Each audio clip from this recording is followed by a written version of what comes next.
Hello, everyone. Welcome back to Jesse Hecht Creative. We're going over more movies today. More movies. Yes, it's gonna be fun. We're going over more '90s stuff. Sorry I took last week off, but got real busy. Gonna get busier, way busier. So yeah, let's keep on going, shall we? All right, Moopy time. The Adventures of Pinocchio in 1996. I forgot all about this. I remember the design. That's about it. This poster is so weird, though. I don't get it. What is this nose? What is this nose here? I don't understand it at all. It doesn't make sense to me. I don't like it. I've forgotten a lot about this movie. I have no clue who's in it. Oh gosh. Martin Landau? What? Yeah, I remember nothing about this movie. Moving on. The Crucible, I watched in school. It was cool. It was a good thing. It was like witch hunting, basically. And I saw the movie. It was alright. I've forgotten most about it. Daniel Day-Lewis, as always, kills. Winona Ryder does a great job as well. Awesome. That's all I gotta say. Not too much about that. 101 Dalmatians. Again, another movie I don't remember. I remember a lot of slapstick, pratfalls. Glenn Close does a great job in whatever she does, I think. She did a great job as Cruella in this. She was, I think, awesome. I don't remember that much about the movie, honestly. Nothing really much more, but it was good. And she really puts her all into every role she does. I mean, she was a random pirate in Hook for no reason, so she gotta have some fun with acting, and that's pretty cool. Yeah, that one. Romeo plus Juliet. I love the weirdness of this movie where all the swords are guns and it's like modern times and it's weird and it's kind of funny in a way. Other than that, something's wrong with my dumb stream. What? You can change my video resolution? What? Come on. Well, okay, just whatever. Let it be, I don't care. Silly YouTube. Being silly. Yeah, this movie is silly. It's fun and weird. It's Romeo and Juliet in modern times. Whatever. Did that already. Space Jam. Another movie I liked. I don't remember much about it either. It was a good movie. I liked the effects in it. It was pretty nice. Good to see there. How Michael Jordan was integrated into the Looney Tunes world was pretty funny. All the different like Nerd Luck characters were interesting. I had the action figures of those from when I was a kid. I actually saw them at a convention all boxed up, and it was pretty cool to see. It was actually really awesome because the main action figures were the Nerd Lucks, and the little static characters were all the Looney Tunes. So that was pretty interesting to have the characters that really you cared about just as static figures, and the characters you really kind of didn't in a way as larger, more mobile characters. They had all little basketballs and everything. That was pretty fun. But yeah, pretty funny movie. Great voice acting in this one. Lola Bunny's introduction. That's pretty funny about that. And there's a lot of characters we don't really see too often in the Looney Tunes thing. They were great in the 50s. They're pretty good now. So yeah, good movie. Ah, yes, Matilda. So, Matilda was a pretty interesting movie because it's about a little girl with telekinesis and stuff or whatever. And the Trunchbull is in this, the lady, the big, large woman who makes the kitty cake. And it's a Roald Dahl book, so it's got to have some kind of horrible child endangerment and child betterment over the adults and winning the day against the adults. Danny DeVito's in this one. I really love the story about how he basically was the stepdad to the girl who played Matilda, and it was just awesome. I really like that story. Danny DeVito gets cooler every time I hear about him, and this movie's pretty good. I remember it being a nice movie, very chill, very faithful to the book in a way. Honestly, I think Danny DeVito directed it too, and it's a great movie. It's very fun. This one I think is better though. I like this one a little better. It's hybrid of animation and CG, or like stop motion animation, CG, or whatever, with special effects / real life, and it's pretty cool to see. I really like how they did this movie. The designs will forever be in my head. I love that weird kind of John Siska design in a way. It reminds me of John Siska and Lane Smith, who did all those weird books when I was a kid. But it's a very John Siska, Lane Smith design for that. What else? Was this Roald Dahl? I think this might have been Roald Dahl. I'm not sure this is Roald Dahl. Was this Roald... James and the Giant Peach. Is it Roald Dahl? It's Roald Dahl. But who drew all this stuff? Henry Selick, of course he did that. It's Henry Selick. It's Henry Selick. Why wouldn't it be? And Burton. That explains so much about this. Almost way too much. But yeah, great movie. I loved it. It was really strange and fun. And it's awesome. It's a little boy who finds a giant peach and goes on a big adventure with a bunch of bugs that live inside it and faces his fears and saves the day. And he has weird ants, Spiker and Sponge. I remember their names. It's strange. It's very weird. But yeah, it's a really weird movie. I love it. Fargo is one I forgot about. I don't remember much about this movie. I remember it being good. There's a funny line where someone's like, hey, the funny looking guy, and they're referring to Steve Buscemi, of course. That got a good laugh out of me. I think I was playing video games while watching this movie. I don't remember much about it, honestly, but it's a good movie. I like the Coen brothers a lot. I just couldn't pay attention. It was weird. I don't know, maybe an off day for me, but Fargo was good. I liked it. A lot of snow. Frances McDormand did a great job in this one. Whole cast was good. I just gotta watch it again. Just watch it one more time. Just one more time. And then I'll get it.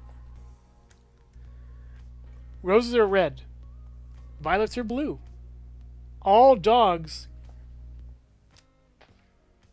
There we go. Roses are red. Violets are blue.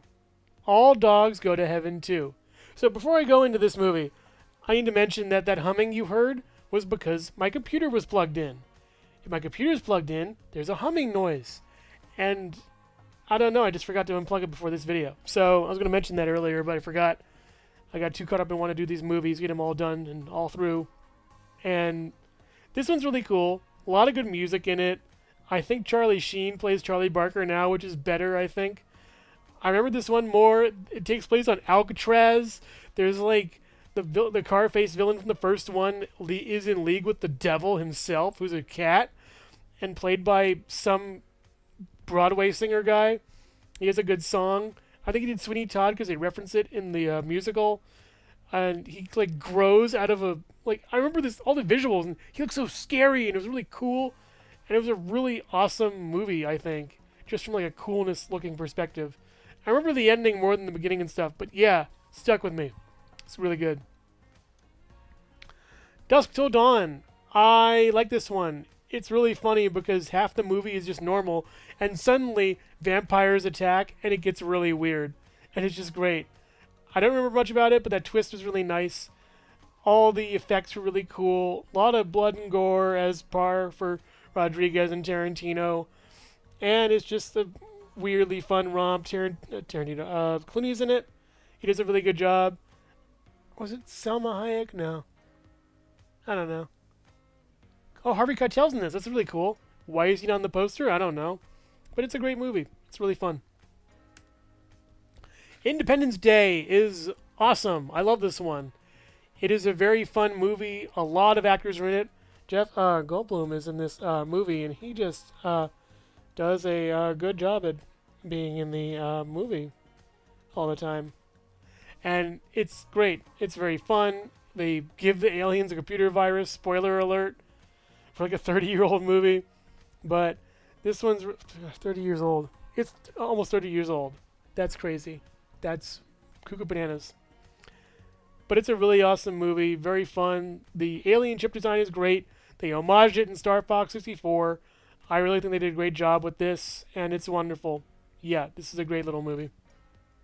Not little movie. It was a big summer blockbuster. It was awesome. A lot of great effects and exploding things everywhere. And humanity basically having to reset.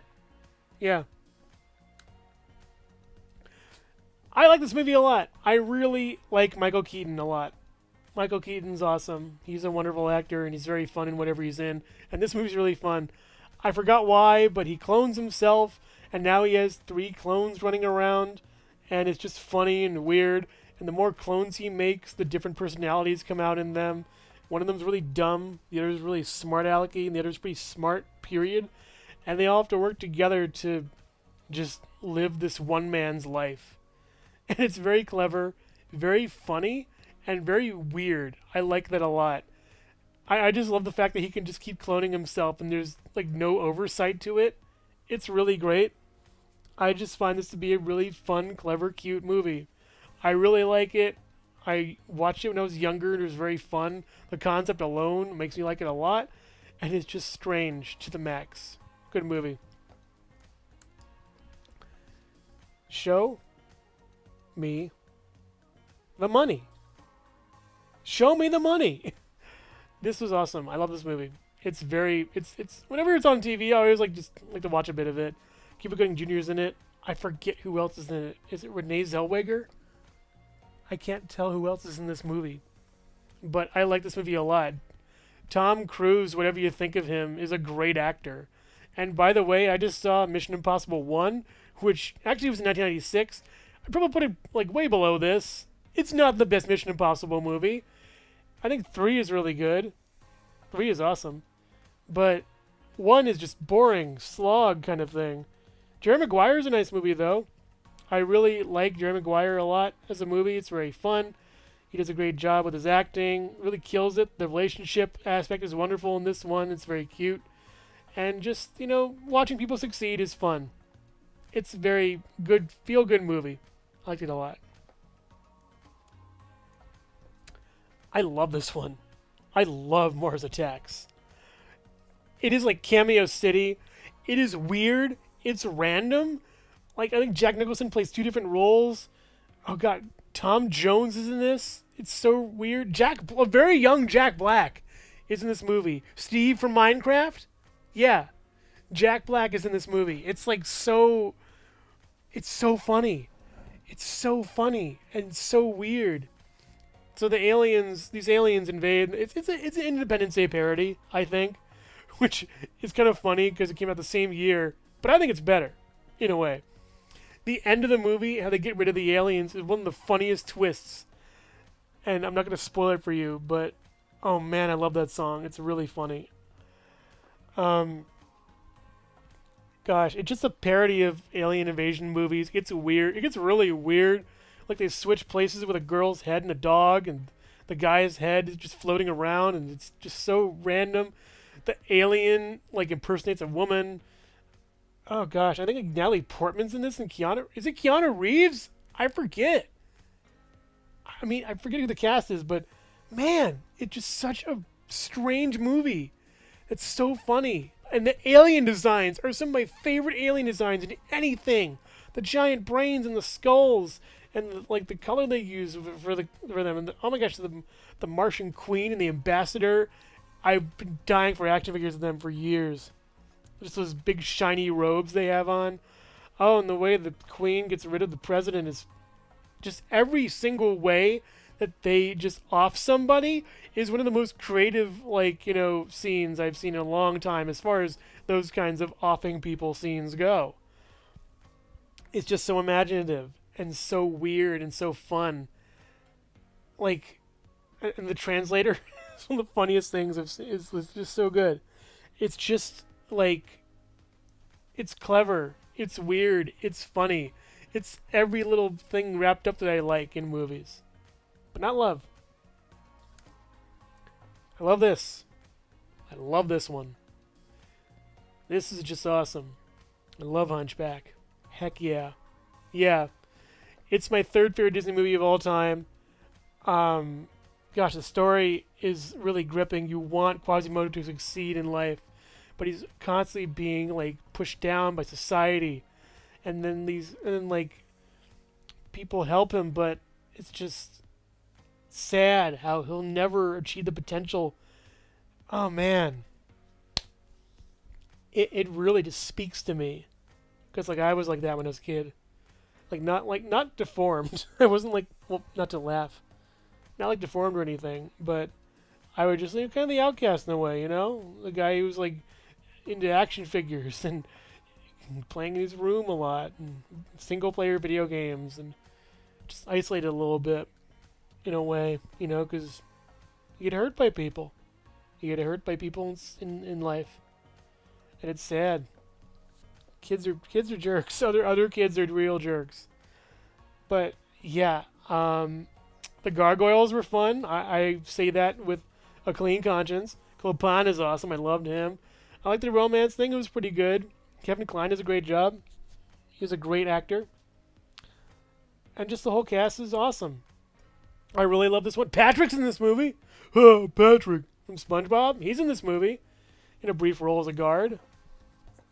The color palette is awesome in this film.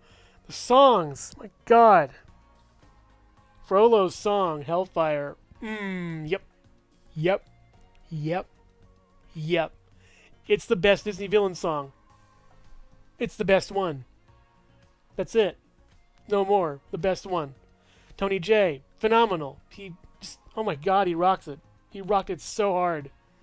And this movie could not be made today. It wouldn't be made today. And I'm so glad it was made at all because it's a classic. A true, unbeatable classic. Basically perfection. Basically. Yeah. Yeah. What else to say? It's just amazing. I love this one. But this movie, and I love how I'm doing this review on the 2nd of June, which, if those of you who don't know, is called Pride Month for the LGBTQ community. Lesbian, gay, bisexual, transgender. I never had to break it down. I always said LGBTQ. Queer for Q. LGBT. Yeah, I think I covered it. And then intersex and asexual plus. Unless there's more, in which let me know. But this movie is my litmus test. Where if you watch this movie, I believe you will no longer be homophobic. Because it will endear you to people of the LGBTQ community. So it's about two men who live together. And to be honest, I kind of forgot the whole living situation. Are they married? I don't know. But they live above a drag club. And Robin Williams plays the owner of the drag club. And his partner, Nathan Lane, is one of the premier drag queens in the club. Right? And they're having a great life. And suddenly, Robin Williams' character, his son, comes back from something or whatever. And he's like, Dad, I'm getting married. And we're having the parents over in a few days or a week or whatever. So now they have to rearrange their whole house, which is quite flamboyant in a way, and make it more of a traditional home. So the parents, one of who is a senator currently in a scandal, they're coming to dinner with the fiance of the boy. So now they have to sort of flip their life upside down to appease this senator. And it is so good. It is one of the... I love farce. I love Frasier. And this is one of the best farces. The last half of this movie is one of my favorite movies of all time. I haven't seen the beginning in a long while, but the ending half of this movie is one of the... You can't beat it at all. God, Hank Azaria's in this. I love Hank Azaria. Oh my God. Estechus. Oh my God. Just every little line from him is so funny. Nathan Lane kills it in this film. One does want a hint of color. Just perfect. And then Robin. Oh, God bless him, Robin. He's a straight man. He's not the funny guy. Nathan Lane's a funny guy, and Robin plays the perfect straight man to him. It's so good. Men smear. God, just... This movie is perfect. It's in my top 10 of all time. I love it so much. It's so funny. It's like phenomenal. Really great with that movie. I'm loving The Birdcage. It's an excellent movie. Gene Hackman's in it. He recently passed on, but he's phenomenal in this one. It's my favorite role from him. Diane Wiest, great too. The two kids are good. They're kind of there. In a way, they're the antagonists of the film. But, it still doesn't take away from the fact that having these four in the same room is one of the funniest things I've ever seen. The whole movie is just amazing. It's very cleverly done. The ending is really cute too, and how it all works out and shakes out. And I just love it. It's basically perfect. So, now on to the next year, 1997.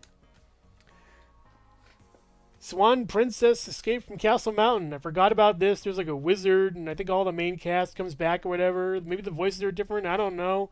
I just remember this movie because, I watched it as a kid. I remember watching it at my grandparents' house on a VHS. It was pretty cool. Towards the Jungle. This and the next one I get mixed up with, which is pretty funny. I think it's about a guy in the jungle who has to rehabilitate himself to society. Brendan Fraser again does a great job, as with everything he does. I'm really glad for him. Even now, I need to see The Whale. I'm really gonna watch that movie. But George the Jungle is amazing. Not amazing. I don't remember it actually, but I think it was funny. It was very cute. They're like monkeys and junk in the movie, and it's a nice little BG family fare. Yeah, it's good. So this movie has a scene where Mr. Magoo, Leslie Nielsen, and actually great casting, by the way. Who else could pull off Mr. Magoo than Leslie Nielsen? And I think it's a great passing of the torch also for Leslie Nielsen and Leonard Nimoy. Wow, Liam Neeson. Oh, holy cow, too many LNs. But was that common? Was it a common thing? Whatever. But yeah, Mr. Magoo, he's about a man who's nearsighted or farsighted, or he can't really see that well, and he always bumps into things. And it works for like a 7-minute short on a cartoon, spaced out between movie viewings every week or so, a couple weeks. But man, a whole movie of this kind of thing, I don't know if it worked or not, but I remember a scene where he's wearing a bridal gown, he falls off a waterfall. And I watched it in a store where there's display televisions, I think in the late 90s. I cannot remember for the life of me what store that was. But it was a movie I saw. I guess. Maybe I only saw it there. I don't know. But yeah, let's move on. Mouse Hunt. I saw this at a friend's house. Again, this may not be a movie I actually saw. A lot of the movies in the 90s and early 2000s, I think I saw clips of or saw bits of. This one is good, though. It's Nathan Lane once again. And, oh gosh, Lee Evans. Who's Lee Evans? I thought it was John Leguizamo. Weird. Maybe I'm getting mixed up with Mario and Luigi. But anyways, they find a mouse and they hunt it. That's kind of it. And there's traps, and there's a house they're in, and the house is falling apart as they're trying to get the mouse, and it escalates a lot, and it's silly.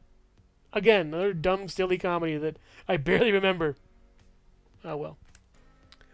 Flubber, I had the audiobook for, and I think I replayed it a lot and listened to it, and they fight with Flubber at the end or something, and Robin Williams is pretty funny in this, and I think it works well for just him in the role as the Flubber dude, and that's pretty cool. So yeah, that's kind of it. The effects were good for its time. They were experimenting with a lot of liquids and stuff with CG. And that was pretty good. Not really that realistic, but I think I had a Flubber. I had a little Flubber guy that I just mooshed around. It was this little silicone kind of mold with goop inside, and it worked out pretty well. I liked it. It was cute. Flubber was good. I think there's probably corporate espionage in this movie, as there is in every movie, but yeah, Flubber. The Lost World Jurassic Park. I don't remember this one that much. I don't remember a lot of the movies that much from the 90s, because I was hopped up on popcorn and sugar and soft drinks or whatever as a kid. I don't know. I don't think I was, actually. I was just, all these movies I've seen are just too much. It's going to be too much a little bit, or I'm just losing track of what movies I've seen and whatnot. I forget this is the one with the Spinosaurus. Either way, it's a cool movie. It's good. There's dinosaurs. The effects are getting better. It just keeps improving as it goes along. Yeah, that's pretty much it. Men in Black. Oh man, I've seen a lot of clips of this recently because of Vincent D'Onofrio as Kingpin. He does a great job as the villain in this. He plays a mutant cockroach hiding inside a human's body, and he actually wore long pants, and underneath the long pants he wore braces for what's it called with the leg disease, polio.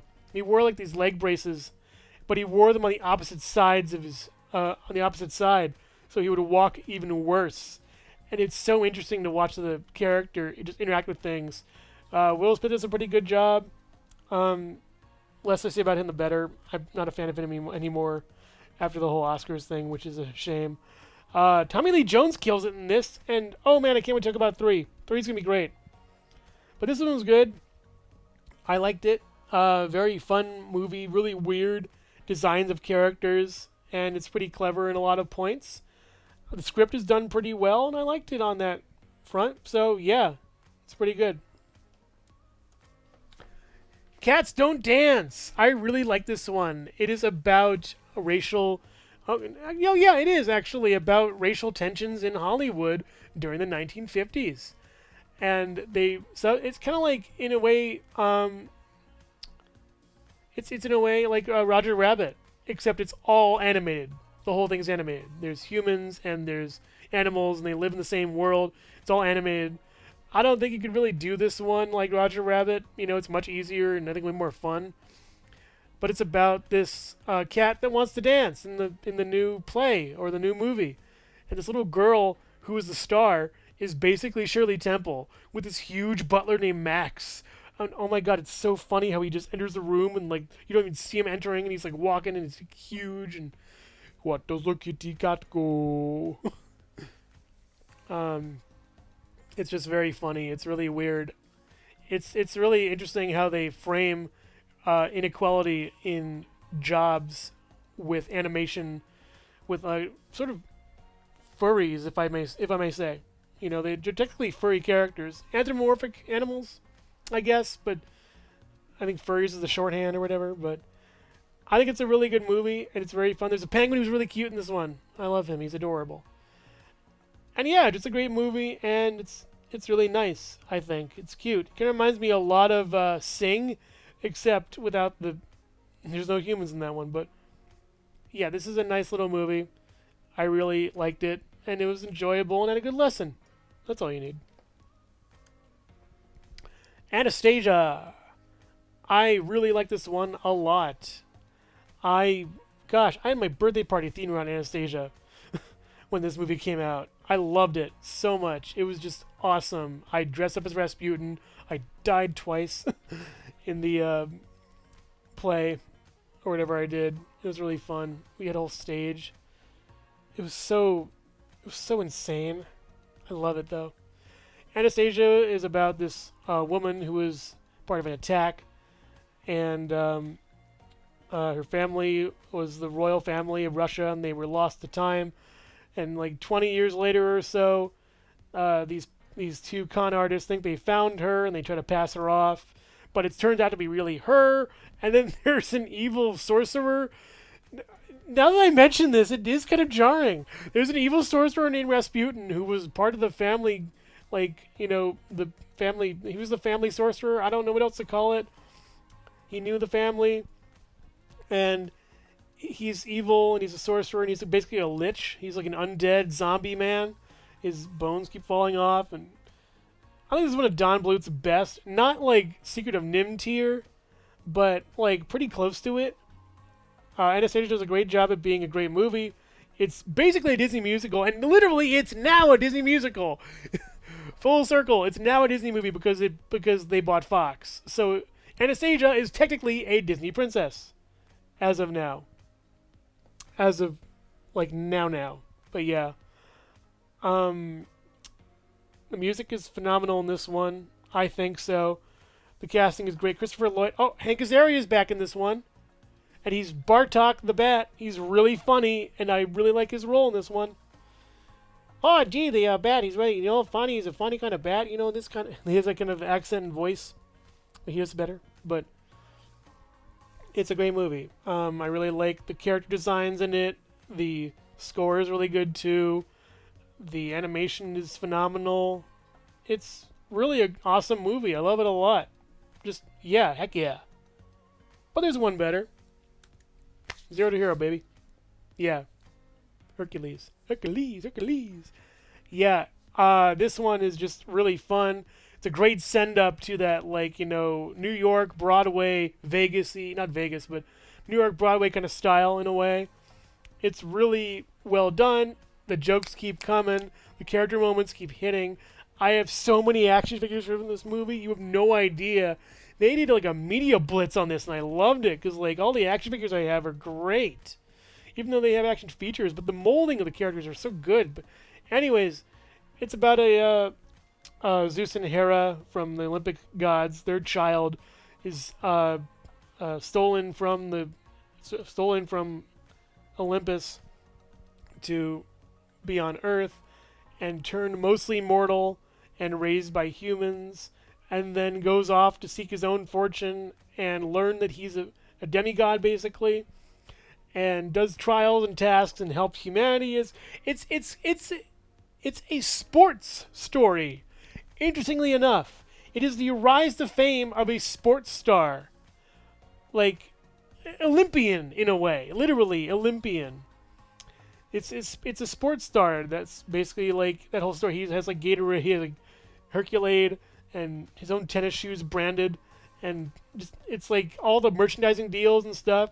But behind the scenes, he's just a really good guy who doesn't need all that, yet he does it all because it's expected of him, and he doesn't learn that it's a bad thing. It's kind of pushed aside after the end because the stakes get higher with all the monsters showing up and everything, and worse monsters happen, and Olympus is captured, and I've been captured. Paul Schaefer's in this. He's really funny. They really went on this one, and it shows. They do a great job with it, and it's just awesome. I really like this one a lot. It's a really well done movie, and they did a great job with it. I'm very happy with how this turned out. The music is awesome too. James Woods' Hades is great. He gives a 2 fiery thumbs up. Does a great job with this, honestly, and I think it's just a really great movie. Very, very good. I really appreciate what they did with this. I'm running out of things to say because I'm trying to wrap this up. And yeah, it's going to be a short one today, but next time we'll go a little bit longer maybe. But yeah, thanks for watching, everybody. And yeah, that's been the later 90s. We're going to go to some of the better, one of my favorite movies of all time in the next episode. So stay tuned for that. We'll probably hit the 2000s maybe. And yeah, thanks for watching, everybody. I'll see you around. Bye-bye.